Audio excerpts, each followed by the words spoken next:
So guys, ito naman yung sa ano natin, sa wave washer natin. Ang galing pa to ng stock. So nagpalit na tayo. Ito yung galing Odo, ito yung Odo ng 29,000. Kasi sabi kasi po ni Benwart, every 30k Odo bago magpalit nito. So naramdaman ko na ito, sumipol na sa akin. Konti lang, hindi naman ganun kalakas yung damper niya, water pump seal.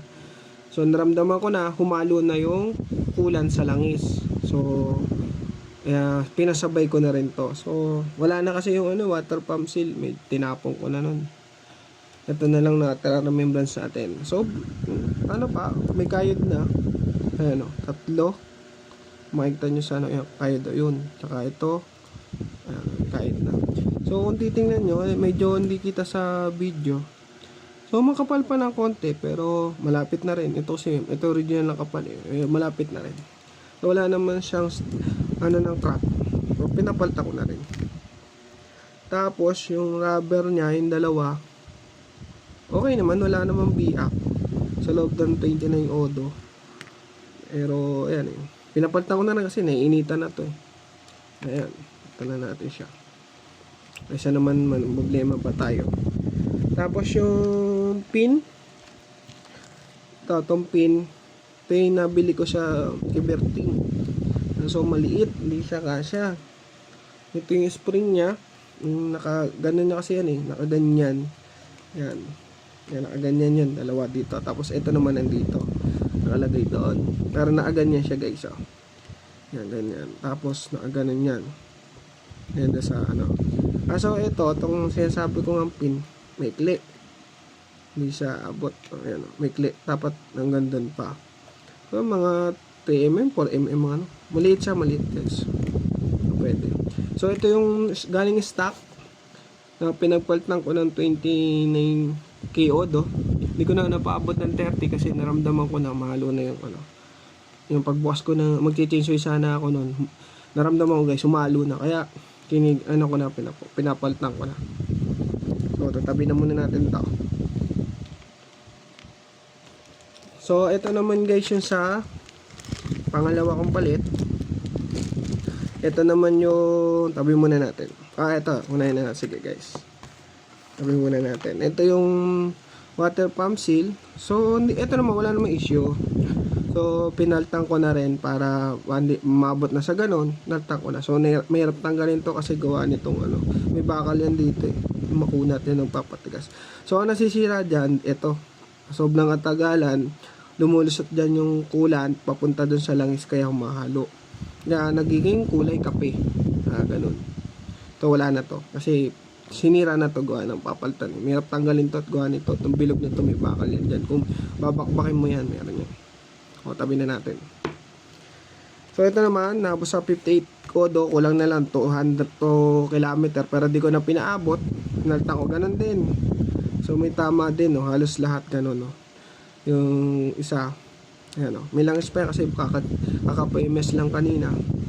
So hindi natin kailangan tipirin sa PMS ang Rider FI para tumagal.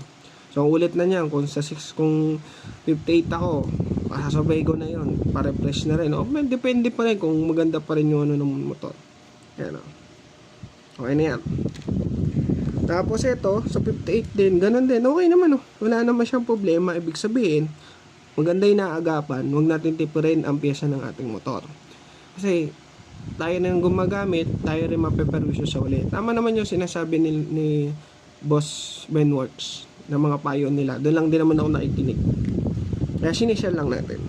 Ayan So hindi naman ako nagpahita ng mukha. True voice na lang. Ito rin. Ayan, may langis pa nga Gagaling kasi lang to ng ng motor ko. So magiging remembrance na lang to. At least naaagapan mo yung pag-maintenance ng motor mo.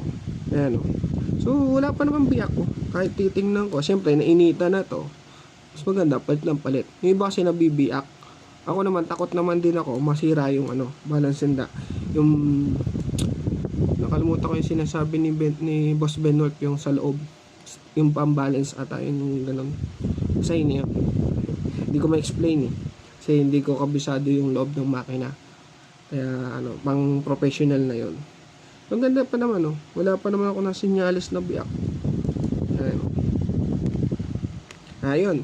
Ito na yung pangalawang remembrance ko. Ito yun sa 58 odo. Ito naman yung sa 29. So, awa ng ating Panginoon, hindi ako naputulan.